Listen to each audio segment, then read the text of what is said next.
La manière dont tu fais les petites choses détermine la manière dont tu fais les grandes choses. On n'est pas né avec un talent, on travaille pour alimenter le talent. Le remède de la méfiance, c'est la confiance. S'il n'y a pas de confiance, il n'y a pas de vente. Au cours de ces 5 dernières années, j'ai encaissé un peu plus de 5 900 000 euros à mon actif en 5 ans de closing. Et donc, je vais essayer de vous faire cette petite vidéo assez courte, condensée en 5, 10 ou 15 minutes sur les 5 ans de closing et donc les presque 6 millions d'euros encaissés. On va parler un petit peu de technique de vente, on va parler aussi de posture, de mindset, de ce qu'il faut faire, mais surtout aussi de ce qu'il ne faut pas faire. Donc, je vais essayer de te condenser ça rapidement et j'aimerais commencer par le point numéro 1.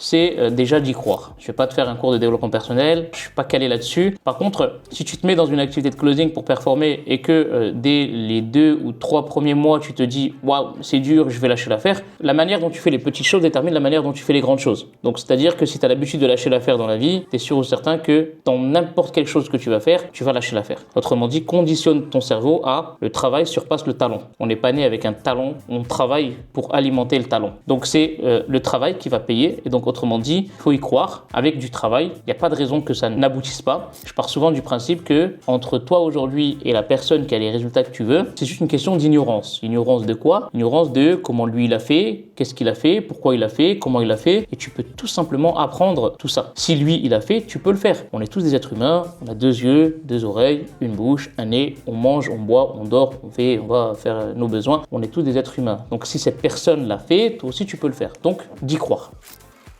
La deuxième clé que je peux te partager ici dans ce condensé de ces 5 ans de closing, c'est de ne pas comparer ton intérieur avec l'extérieur des autres. C'est très important quand tu démarres dans cette activité de closing de ne pas t'attacher aux résultats. Alors, ne pas t'attacher aux résultats des autres, mais de t'attacher à comment ils font. Très important. Ne pas t'attacher aux résultats, c'est pas parce que toi tu ne gagnes pas 5 000 euros au bout de 3 mois que tu te dis ah ben non c'est trop dur, j'arrête. Encore une fois, question de mindset. Non. Pourquoi? Parce que si tu te compares à eux peut-être que ça fait 1 an, 2 ans, 3 ans, 4 ans, 5 ans qu'ils y sont, toi tu viens de démarrer. Donc donne-toi le temps, ne compare pas ton intérieur avec les extérieurs des autres, c'est très important. Compare-toi surtout et attache-toi à comment ils font. Rapproche-toi d'eux, demande-leur comment ils font, qu'est-ce qui leur permet de réussir, qu'est-ce qu'ils font que toi tu ne fais pas et là tu vas pouvoir avancer correctement.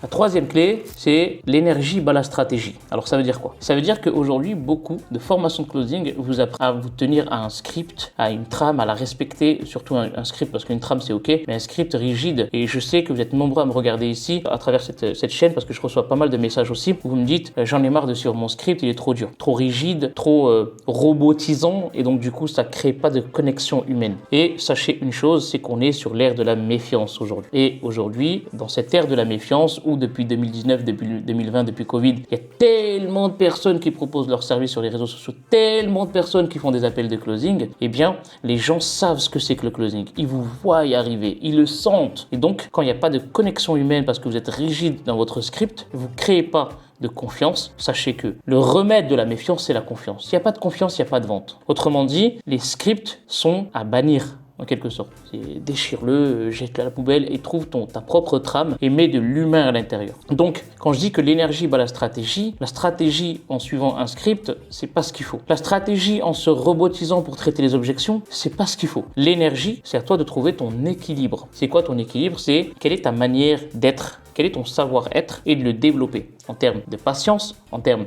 d'écoute active, en termes de rebond, en termes de posture, en termes de gestuelle, en termes d'effet miroir, en termes de plein de choses. Et donc, à ce moment-là, quand tu commences à te conditionner que, en fait, c'est ton énergie qui va déterminer ta manière de closer et non pas la stratégie. L'énergie bat la stratégie. Très important.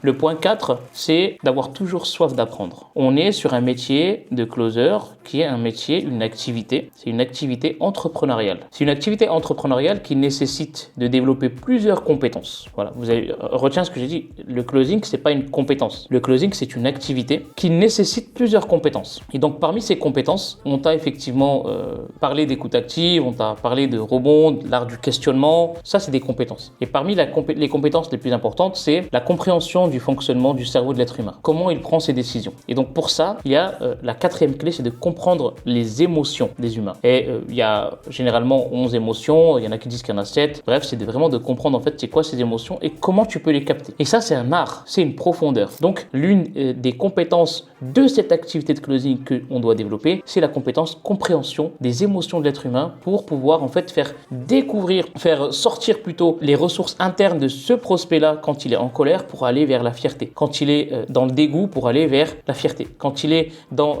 la tristesse pour aller dans l'amour, ainsi de suite. Et donc ça, on va le voir bien sûr prochainement. Et enfin, la cinquième et dernière clé, c'est il n'y a pas de plan B. Autrement dit, il n'y a qu'un seul plan A. Le plan A, c'est la réussite. Et donc, à la rigueur, si on se met d'accord sur un plan B entre nous, le plan B, ça va être de s'en tenir au plan A, qui est la réussite et rien d'autre. La cinquième clé, le cinquième point, c'est que ton objectif soit clair et précis. Et aujourd'hui, beaucoup de closers ne se fixent pas d'objectif. C'est le partenaire qui vient et qui vous dit alors, ce mois-ci, l'objectif de Nathan, c'est 30 000. L'objectif de François, c'est 30 000. L'objectif de Nathan, c'est... Non. C'est quoi ton objectif principal? Moi, quand j'étais au tout démarrage, mon objectif à moi, c'est moi qui me le fixais. Il était généralement presque 2 fois plus élevé que celui que le partenaire il me donnait. Pourquoi? Parce que le closing, c'est un métier de performance. C'est un métier où le dépassement de soi et les chiffres sont importants. Et donc, tu ne peux pas être meilleur closer en ne développant pas...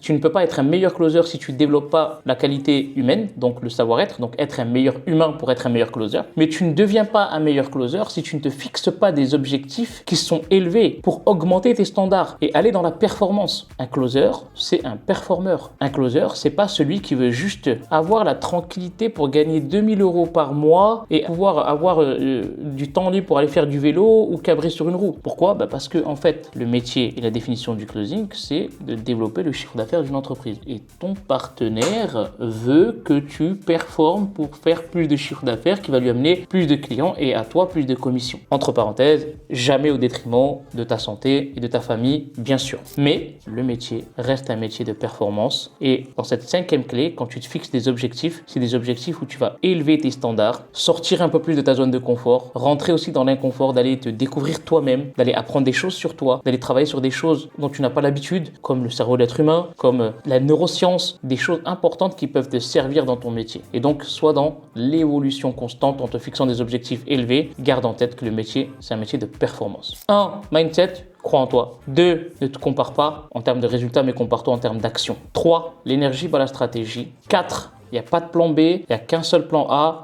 Le plan A, c'est la réussite et à la rigueur, le plan B, ça va être de s'en tenir au plan A. Autrement dit, c'est la réussite et rien d'autre. Et 5, c'est se fixer des objectifs qui vont te permettre d'élever tes standards et d'être dans la performance parce que le métier de closing, c'est un métier de performance. Donc, si je devrais te résumer ces 50 closings et ces presque 6 millions d'euros encaissés, ce serait sur ces 5 points: mindset, comparaison d'action et non pas de résultats, énergie bat la stratégie, pas de plan B et performance, performance et performance. Et je te retrouve dans une prochaine vidéo. Salut à toi.